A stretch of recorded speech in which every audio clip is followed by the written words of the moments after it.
तपाई पनि आफ्नो घर अफिस तथा संघ संस्थाको लागि यूपीएस किन्दै हुनुहुन्छ कुन यूपीएस कस्तो यूपीएस अनि कत्रो यूपीएस किन्दै हुनुहुन्छ इन्भर्टरले हुने ठाउँमा यूपीएस राखेर लाखौं रुपैयाँ त डुबाउन खोज्नु भएको छैन नमस्कार यो हो नेपाली इलेक्ट्रिकल च्यानल के तपाईलाई थाहा छ 90% मानिसहरूले पावर ब्याकअपको लागि यूपीएस को प्रयोग गरिरहेका छन् यदि ब्याकअपको लागि हो भने इन्भर्टरले पनि राम्रो ब्याकअप दिन्छ आखिर यूपीएस र इन्भर्टरमा त्यस्तो के फरक छ त त्यति मात्र कहाँ हो र कसैले अनलाइन यूपीएस भन्छन् त कसैले अफलाइन यूपीएस भन्छन् कसैले दुईवटा ब्याट्री भएको यूपीएस राख्नुपर्छ भन्छन् त कसैले चारवटा ब्याट्री भएको आठवटा ब्याट्री भएको यूपीएस राम्रो रे 16वटा ब्याट्री भएको त अझै राम्रो रे आखिर कुन ठाउँमा कस्तो यूपीएस राख्दा ठीक होला त बजारमा 1 केवीए देखि 500 केवीए सम्मका यूपीएस किन्न पाइन्छ कति क्यापेसिटीको यूपीएस किन्दा ठीक होला त हो यस्तै कुराको ज्ञान नहुँदा मानिसहरूले लाखौं लाख रुपैयाँ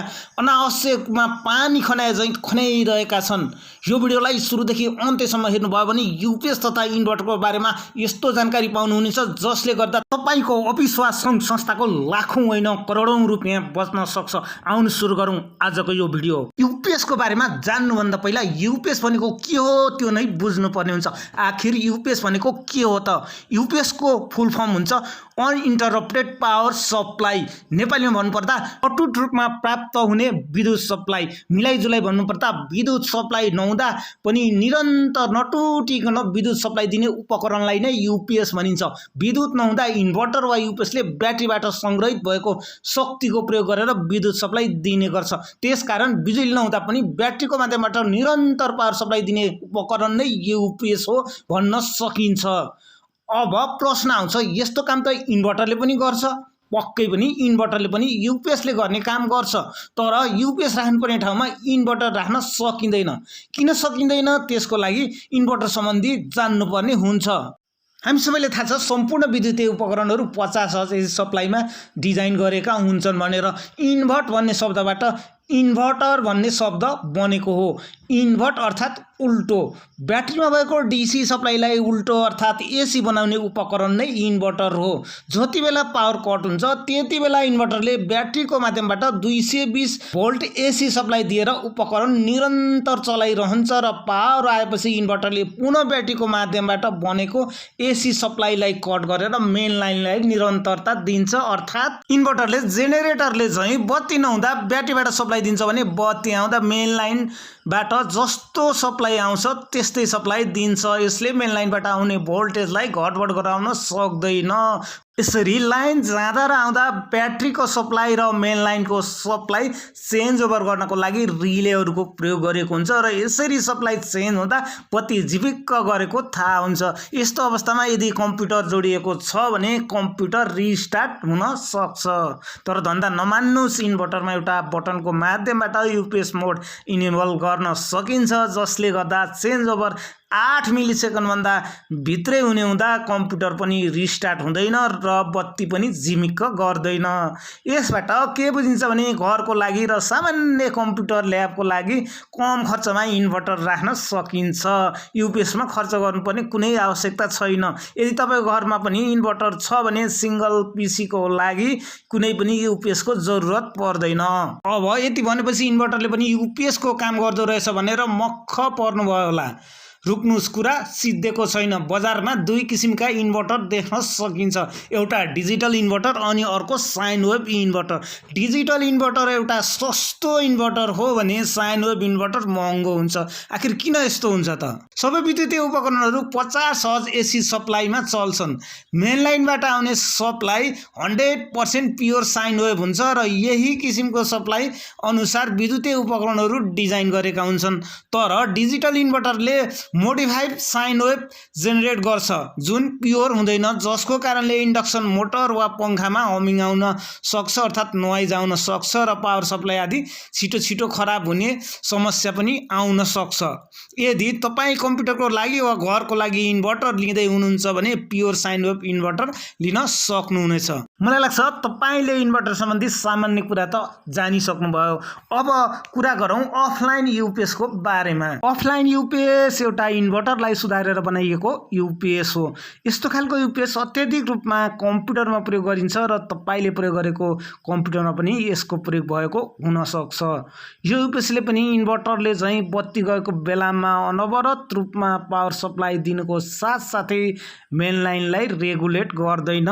र मेन लाइनबाट जस्तो सप्लाई आयो त्यस्तै आउटपुट गर्छ। तर भोल्टेज केही मात्रामा हाई लो हुँदा भने ट्रान्सफर्मरमा भएको ट्याप चेन्ज गरेर रेगुलेट गर्छ। तर यो होइन कि पुरै स्टेबिलाइजरले चाहिँ काम गर्छ। यो युपिएस पनि मोडिफाई साइन वेभ र प्योर साइन वेभ दुवैमा पाउन सकिन्छ। अहिलेसम्म तपाईले इन्भर्टर र अफलाइन युपिएस को बारेमा सामान्य जानकारी पाइसक्नुभयो र अब हेरौँ अनलाइन युपिएस। अनलाइन अर्थात् लाइन ब्रेक नभइकन पावर सप्लाई दिने युपिएसलाई अनलाइन युपिएस भनिन्छ। यो युपिएस को बारेमा जान्नको लागि थोरै इन्भर्टरले कसरी काम गर्छ भनेर बुझ्नुपर्ने हुन्छ। बोरिङ नभइकन बुझ्नु होला र आउनुस् हेरौँ युपिएस वा इन्भर्टरले काम गर्ने तरिका। हाम्रो घरमा हुने एसी सप्लाई हो र एसी अर्थात् अल्टरनेट करेन्ट एक पटक पोजिटिभ र अर्को पटक नेगेटिभ गरेर अल्टरनेट प्रवाह हुने करेन्टलाई हामी अल्टरनेट करेन्ट भनेर भन्छौँ। एसी करेन्टले एक सेकेन्डमा 50 पटक पोजिटिभ र 50 पटक नेगेटिभ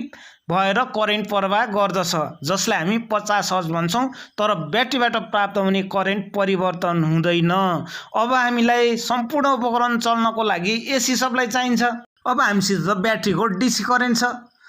त्यति बेला ब्याट्रीको डाइरेक्ट डीसी करेन्टलाई एसी करेन्टमा बदल्नु पर्ने हुन्छ। डीसी करेन्टको कुनै पनि फ्रिक्वेन्सी हुँदैन अर्थात् जिरो हुन्छ। अब जिरो फ्रिक्वेन्सी भएको डीसीलाई 50 हर्ज एसीमा कसरी बदल्ने त? यसको लागि सजिलो तरिका छ।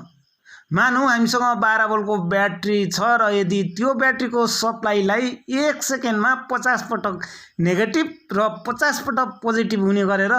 स्विचिङ गर्ने हो भने, सप्लाई दिने हो भने हामीले आउटपुटमा पर्फेक्ट एसी सप्लाई पाउन सकिन्छ। तर एक सेकेन्डमा 100 चोटि अन अफ हुनको लागि मेकानिकल स्विचले काम गर्न सक्दैन, जसको लागि मोसफेट वा ट्रान्जिस्टरको प्रयोग गरिन्छ र यसरी प्राप्त भएको एसी सप्लाईलाई ट्रान्सफर्मरको प्रयोग गरेर स्टेप अप र स्टेप डाउन गरेर आफूलाई चाहिए जस्तो अर्थात् आफूलाई चाहिए जति भोल्टेजमा सप्लाई निकाल्न सक्छौं। हो, यसरी डीसी सप्लाईलाई स्विचिङ गरेर एसीमा परिवर्तन गर्ने सर्किट वा डिभाइसलाई इन्भर्टर भनेर भनिन्छ। के यो AC supply pure sine wave हुन्छ त? पक्कै पनि हुँदैन। अब यो एसी साइन वेभ हुनको लागि मोसफेट वा ट्रान्जिस्टरको स्विचिङ पनि त्यही किसिमले गर्नुपर्ने हुन्छ, जसको लागि विभिन्न फिल्टरको प्रयोग गरिन्छ र जुन सर्किट एकदमै कम्प्लेक्स हुने हुँदा साइन वेभ इन्भर्टर महँगो हुने गर्छ। अब तपाईहरुले इन्भर्टरले कसरी काम गर्छ भनेर त बुझिसक्नुभयो। अब अनलाइन युपिएसले कसरी काम गर्छ भनेर बुझ्न सजिलो छ। कुनै पनि अफलाइन युपिएस वा इन्भर्टर सर्किटमा 3 वटा सेक्सनहरु रहेका हुन्छन्। 1 नम्बरमा चार्जिङ सेक्सन, 2 नम्बरमा इन्भर्टर सेक्सन र 3 नम्बरमा चेन्ज ओभर सेक्सन। जति बेला मेन लाइन उपलब्ध हुन्छ त्यति बेला चेन्ज ओभर सर्किटको माध्यमबाट चार्जिङ सिस्टम अन हुन्छ र ब्याट्री चार्ज हुन्छ र साथसाथै त्यही मेन लाइनलाई युपिएस वा इन्भर्टरमा सप्लाई पनि आउट गरिरहेको हुन्छ र मेन लाइन नहुँदा फेरि चार्जर अफ भई ब्याट्रीको सप्लाईलाई इन्भर्टर सेक्सनमा एसी बनाएर आउटपुट गर्छ र यो कहानी हो अफलाइन युपिएस को।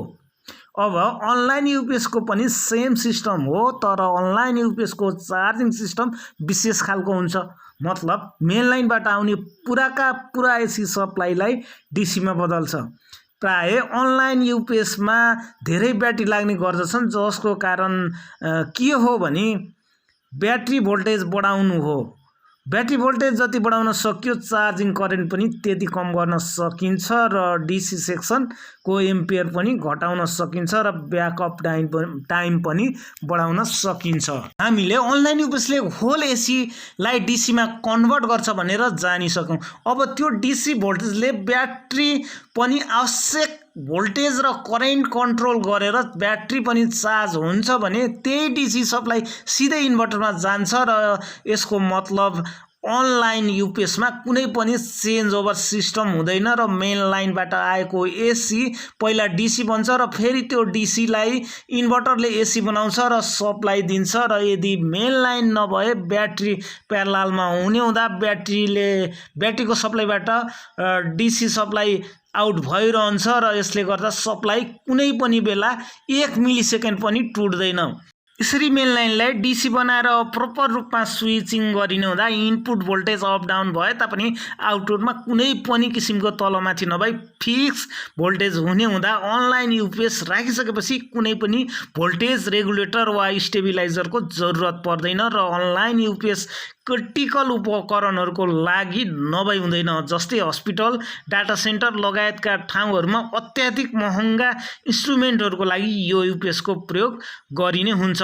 मेन लाइनबाट आउने सप्लाई भन्दा युपिएसको सप्लाई अत्याधिक भरपर्दो हुने हुँदा यस्ता उपकरणहरूको लागि अनलाइन युपिएसको प्रयोग गरिन्छ। अनलाइन युपिएसहरू प्राय 48 volt system, 96 volt system, 192 volt system र 3 फेस युपिएस छ भने 384 भोल्ट सिस्टममा देख्न सकिन्छ। जस्तो कि 192 भोल्ट सिस्टमको युपिएसमा 16 वटा ब्याट्री लाग्छ र धेरै साथीहरूले चाहिँ 16 ब्याट्रीको ठाउँमा 5 वटा ब्याट्री अर्थात् 10 वटा राखेर हुँदैन भनेर सोध्ने गर्नुहुन्छ, तर त्यस्तो हुँदैन र 16 ब्याट्री भए 16 वटा र 15 भए 15 राख्नुपर्छ र 8 वटा भए 8 वटा ब्याट्री राख्नुपर्ने हुन्छ। त्यो पनि सम्पूर्ण ब्याट्रीहरू एउटै एजको हुनुपर्छ। यसरी क्रिटिकल उपकरणहरू छन् भने ब्याकअपको लागि र साथसाथै प्रोटेक्सनको लागि अनलाइन युपिएसको प्रयोग गरिने हुँदा सम्पूर्ण ठाउँमा अनलाइन युपिएसको प्रयोग गर्नु पर्दैन र युपिएस तथा इन्भर्टरको चार्जिङ टाइम र चार्जिङ करेन्ट आदि सम्पूर्ण कुराहरू मेरा अघिल्ला भिडियोहरूमा रहेका छन् र तपाईले हेर्न सक्नुहुनेछ। र युपिएसमा ब्याट्रीको प्रयोग गर्दा सधैँ 20C को ब्याट्री प्रयोग गरिन्छ, किनभने अनलाइन युपिएस 24 घण्टा चार्जिङमा रहिरहने हुँदाखेरि ब्याट्रीलाई बिस्तारै चार्ज गर्नुपर्ने हुन्छ। अहिले बजारमा 1 KVA देखि 3 KVA सम्मका हाई फ्रिक्वेन्सी युपिएसहरू अत्याधिक रूपमा देख्न सकिन्छ र हाई फ्रिक्वेन्सी यस्तो युपिएस हो मेन लाइनबाट आएको एसी सप्लाईलाई डीसी गराएर हाई फ्रिक्वेन्सीमा स्विचिङ गराई बुस्ट र बक कन्भर्ट गरेर प्योर साइन वेभ जेनेरेट गर्छ र एकदमै एक्युरेट सप्लाई पनि दिन्छ। तर यो युपिएस जति राम्रो छ त्यति नै छिटो बिग्रेको चाहिँ मैले चाहिँ अनुभव गरिरहेको छु र यदि तपाईँ हाई फ्रिक्वेन्सी अनलाइन युपिएस किन्दै हुनुहुन्छ भने 10 चोटि सोचेर किन्नु होला, किनभने एकदमै भोल्टेज अप डाउन हुने एरियामा यो युपिएस त्यति सक्सेस छैन र यदि तपाईको ठाउँमा भोल्टेज ठीक छ भने लिन पनि सक्नुहुनेछ। र भिडियोमा धेरै कुराहरू राख्न